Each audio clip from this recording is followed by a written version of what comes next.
Good day, and welcome to the Arbe Robotics First Quarter 2025 Earnings Results Conference Call. All participants will be in listen-only mode. Should you need assistance, please signal a conference specialist by pressing the star key followed by 0. After today's presentation, there will be an opportunity to ask questions. To ask a question, you may press star, then 1 on a touch-tone phone. To withdraw your question, please press star, then 2. Please note this event is being recorded. I would now like to turn the conference over to Miri Segal of Arbe's Investor Relations. Please go ahead. Thank you, Operator, and good day, everyone. Before we begin, I would like to remind our listeners that certain information provided on this call may contain forward-looking statements, and the safe harbor statement outlined in today's press release also pertains to this call. If you have not received a copy of the release, please view it in the Investor Relations section of the company's website. Today, we are joined by Kobi Marenko, Arbe's co-founder and CEO, who will begin the call with the business update. Then, we will turn the call over to Corinne Pinto, CFO, who will review the financials. Finally, we will open the call up for the question and answer session. With that, I'd like to turn it over to Kobi Marenko. Kobi, please go ahead. Good morning, everyone, and thank you for joining us. I will begin by reviewing some of our recent business highlights. During the first quarter, we continued to make meaningful progress in Europe, getting closer to potential design wins with leading OEMs. We secured radar systems orders supporting advanced data collection programs. The OEM's data collection program is one of the final steps in the automotive sourcing process. We are seeing increased investment from our tier ones and from OEMs who are developing their own AI-driven perception algorithms that leverage our radar's data. These initiatives are aligned with the path to OEM selection, and we anticipate that Arbe's radar technology will serve as a key enabler for high-volume 2028 passenger vehicle platforms in Europe. We believe that our solid balance sheet, coupled with the capital we previously raised, positions us well to support these programs, with revenues projected to begin in 2027. In China, our Tier 1 high-end technologies reached a critical milestone in April with the launch of its LRR 615, a production-intent, long-range imaging radar system built on our high-performance chipset. Designed for the demanding needs of the Chinese autonomous driving market, the LRR 615 offers ultra-high resolution and dependable performance in all weather and lighting conditions. This achievement highlights the industrial scalability of our platform and demonstrates our partners' capability to bring Arbe-powered solutions to the market. We also saw continued traction beyond the automotive sector. Our Tier 1 Sensrad placed a significant order for over 1,000 imaging radar chips to serve diverse customers across multiple use cases. This order reflects growing commercial demand and the versatility of our technology in broader industrial and mobility markets. One of the most significant collaborations in the first quarter was with NVIDIA, a leader in advanced in-vehicle computing. Through its Drive platform, NVIDIA is a front-runner in providing the computing backbone for autonomous driving and ADAS. Together with advanced radar-based free space mapping and AI-driven precision capabilities, a critical enabler for next-generation autonomous systems. By integrating our high-resolution imaging radar with the NVIDIA Drive AGX platform, we're delivering a powerful combination of sensing and computing performance.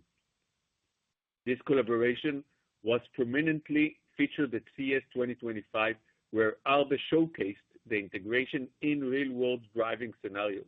It's a strong validation of our technology and a clear signal of our expanding role in the software-defined vehicle ecosystem.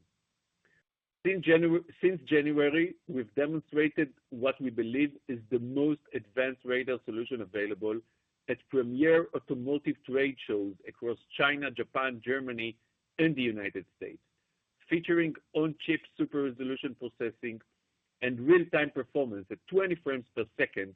Our perception radar sets a new industry benchmark for radar image quality.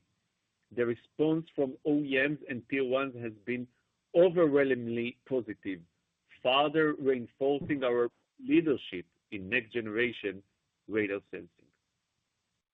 Finally, in January 2025, we successfully raised $33 million through an underwriting registered direct offering, including a $4 million over-allotment option fully exercised by the underwriters led by Canaccord Genuity. In addition, in January 2025, $21.5 million was released to Arbe from the escrow account following the conversion of convertible bonds we issued on the Tel Aviv Stock Exchange in 2024. This capital strengthens our balance sheet and enhances our financial stability as we scale operations, invest in productization, and support expanding global engagement. In closing, the progress we've made across OEM partnerships, Tier 1 integrations, and cross-sector adoption demonstrates the maturity of our execution and the strength of our ecosystem. Backed by a solid financial foundation, we're positioned to lead the industry in the adoption of ultra-high resolution radar and unlock long-term value for our stakeholders. We look forward to sharing more as we continue to move forward. Now I'd like to turn it over to our CFO, Corinne, to go over the financials. Thank you, Kobi, and hello, everyone. Let me review our financial results for the first quarter of 2025 in more detail. Revenue for Q1 2025 were $0.054 million compared to $0.1 million in Q1 2024. Backlog as of March 31st, 2025 was $0.25 million. Gross profit for Q1 2025 was negative $0.3 million, unchanged from Q1 2024, primarily reflecting the impact of fixed cost components giving reduced revenue year over year. Turning to expenses, total operating expenses for Q1 2025 were $13.1 million compared to $12.5 million in Q1 2024. The increase was primarily driven by a one-time expense associated with the progression of our chip development toward final production, most notably tape-out. A decrease in non-cash share-based compensation expenses related to the finalization of certain vesting periods was offset by year-over-year provision adjustments. Operating loss for the first quarter of 2025 was $13.4 million compared to a $12.8 million loss in the first quarter of 2024.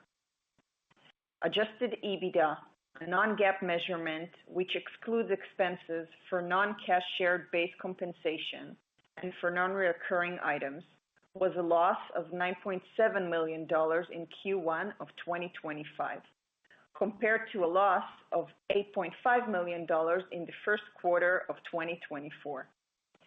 We believe that this non-GAAP measurement is important in management's evaluation of our use of cash and in planning and evaluating our cash requirements for the coming period. Net loss in the first quarter of 2025 was $13.8 million, compared to a net loss of $12.8 million in the first quarter of 2024.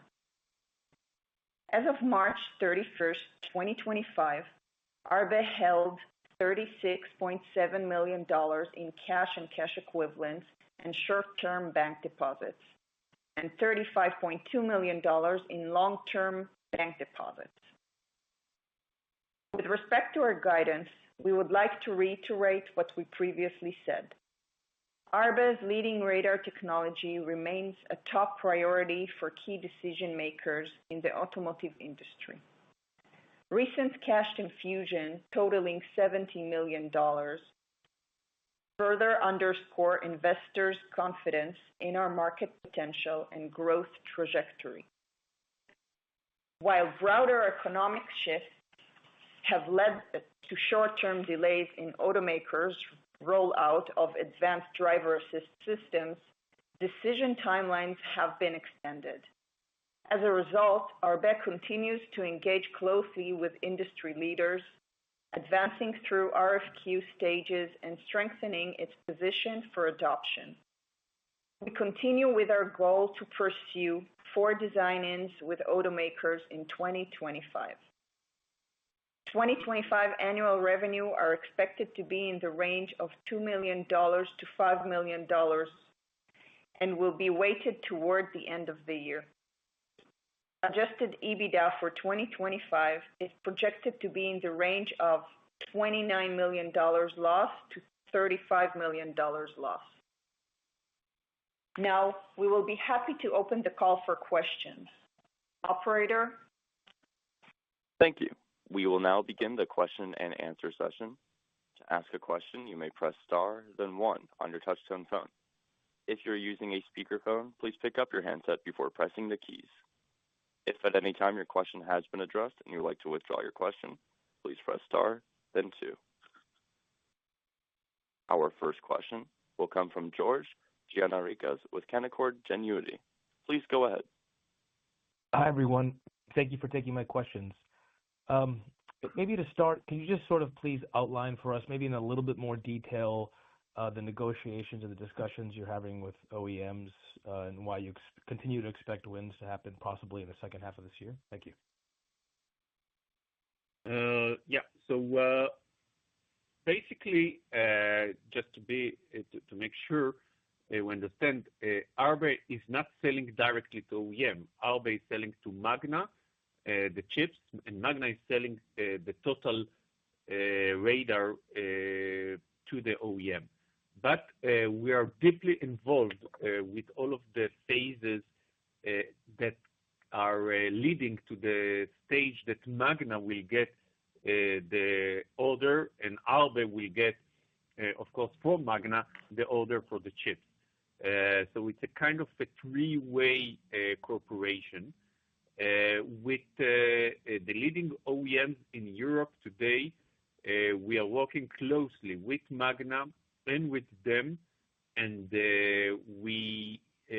Magna already delivered to them systems and that are used in order to start data collection for their stock. There were back and forth in the last quarter of requests that are related to final production. Most of them are on the software side, and we supported Magna heavily on providing those. And we believe that today the solution that we have, or Magna has with those OEMs, is final and ready for final selection. And also, since Magna radars are used as the main data collection platform, we believe that our chances to win are more than very high. And can you just reiterate this, which geographies you believe these OEMs are headquartered in? Europe. Okay. I think Europe right now we're leading the path towards hands-free eyes-off driving, with the U.S. coming a bit behind. China, of course, is a different story. In China, we are engaged with HiRain, and we believe that revenues and production there will come a year before. Maybe to talk a little bit about any momentum you're seeing in sort of your industrial applications. There seems to be a little bit of recent momentum in that market. Any discussions you're having with any color on those would be appreciated. Thank you. So with the industrial application, we decided not to directly do those sales, and so we have this partnership with Sensrad, since there is a nice amount of applications, but each one of them has quite low volume per application, hundreds of units or thousands of units per application. We see it right now, talking to Sensrad, we understand that they have clients in smart cities, tolls, they have clients in heavy industrial applications, in heavy machinery, and even in factory applications. All of those are, each one of those applications needs, I would say, a kind of a customized software mainly, and this is the reason that Sensrad is supporting it and gives those customization to the customers across Europe and China. And maybe final one from me. Your revenue guidance for the year implies a pretty material ramp in the third and fourth quarters. Can you just sort of illuminate for us again where you expect that revenue to come from? Thank you. So first of all, we just announced today on the call a major order from Sensrad. The order came after the end of Q1. So in terms of revenue recognition, we need first to give them the chips in order to collect the money. So the revenues will be recognized later. We also have some support and NRE agreement with them to help them increase their ability to support applications. And the other revenue sources should come mainly from the selection of one of the leading OEMs. We believe that this will get us for a few hundreds of systems more for data collection, as well as a small NRE. And we believe that by Q4, we will be able to start ramping up the production in China with HiRain. And this is going to be already revenues for real final production of the chips. Thank you. Our next question will come from Suji Desilva with ROTH Capital. Please go ahead. Hi, Kobi. Hi, Corinne. So when I look at the RFPs, the other auto customers that you're targeting, other than the one you talked about, where are those in the process right now? How far along are they, the other three, relative to the one you discussed previously? I think in all of the programs that we are involved, we are making a progress, and the car manufacturers are making progress in parallel. The delays on selection are not related to our technology, but more for the market itself, and the ability of the OEM to actually put the resources that they need for nailing down the program. I think that the last few months, due to the tariff and all of those issues, this brought a bit of delays on the decisions of the OEMs, because it wasn't really clear what will happen with the hardware that they are buying and what will happen with the manufacturing of the car. Right now, I think that we're coming closer to agreement, and they have the understanding what will happen, and I believe that this will release a bit the decision process of the OEM. Okay. Great. And then my other question is on China and the autonomous market they're working with HiRain. Do you also have partnerships with the central auto processor companies that are that have traction in China? Is it NVIDIA or is it local vendors? And are you working with all those? Do you need to for the solution to gain traction in China? Yeah, we are working also with Arbe Robotics, same as with NVIDIA. Basically, our channel there is HiRain. HiRain is also building their full stack for level 2++, hands-free driving, and next it will be eyes-off driving. So they are using the central process as well as our radar and cameras in order to provide a full solution. And also, HiRain is our channel to the robotaxis companies, the local robotaxi companies in China. And Kobi, did I hear you on the call talk about a time frame for volume ramp in China? It sounded like it might have been earlier, but I might have misheard that.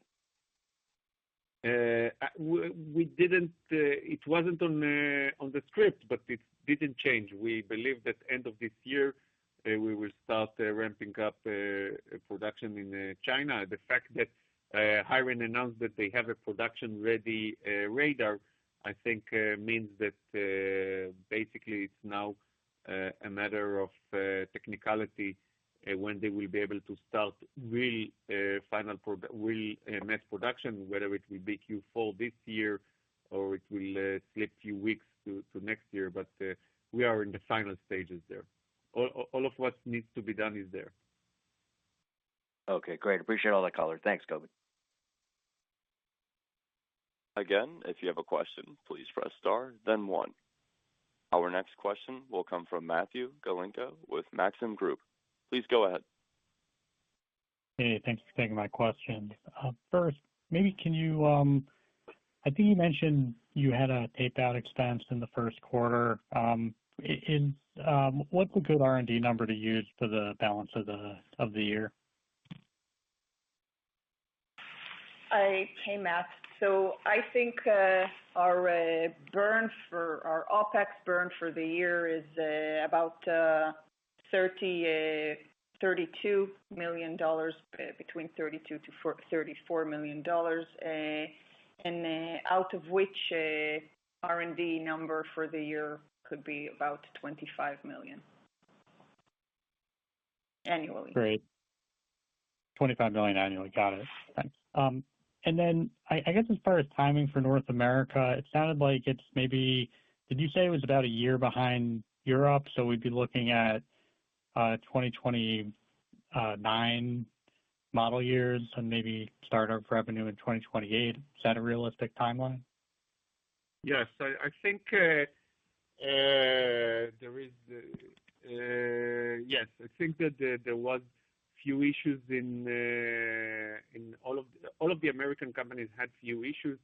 GM had the issue with Cruise that they needed to merge it inside GM, and this generated a bit of delays. Ford had Argo with the same issue, and I think that right now they're trying to stabilize and to select. GM just announced that they're going with NVIDIA, which is, I think, good for us as a partner of NVIDIA.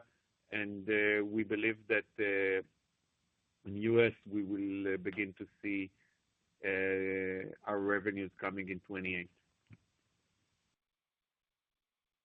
Got it. Thank you. Maybe last question for me is just, I guess, going back to gross margin expectations as we sort of hit the beginning of the ramp in China and then beginning of the ramp in Europe. You know, what should we expect from gross margin in kind of the early days of that ramp up? So gross margin, again, in ramp up and in those years should be in the range of 50 to 60%, 55% margin. On our first ramp up year, actually the first 100 to 200,000 units, we have what is called the safe launch, which is an extra testing on each chip and burning, and this increases the cost, which reduces the margin to a level of 30 to 35% on this time frame. Great. Thank you. Sure. With no further questions, this will conclude our question and answer session. I would like to turn the conference back over to Kobi Marenko, Arbe's CEO, for any closing remarks. Yeah. So thank you, everyone. We were so pleased to have you join us today. To our employees and partners, your continued dedication is deeply appreciated. We look forward to updating you further on Arbe's progress in the coming months. Look out for updates as we prepare for several investor events, including the London Tech Expo tomorrow, May 21 in New York, and the ROTH London Conference, June 25. We'd love to meet you in person for further discussion. Please contact us at investors@arberobotics.com or visit our site to schedule a meeting. Thank you all. The conference is now concluded. Thank you for attending today's presentation. You may now disconnect.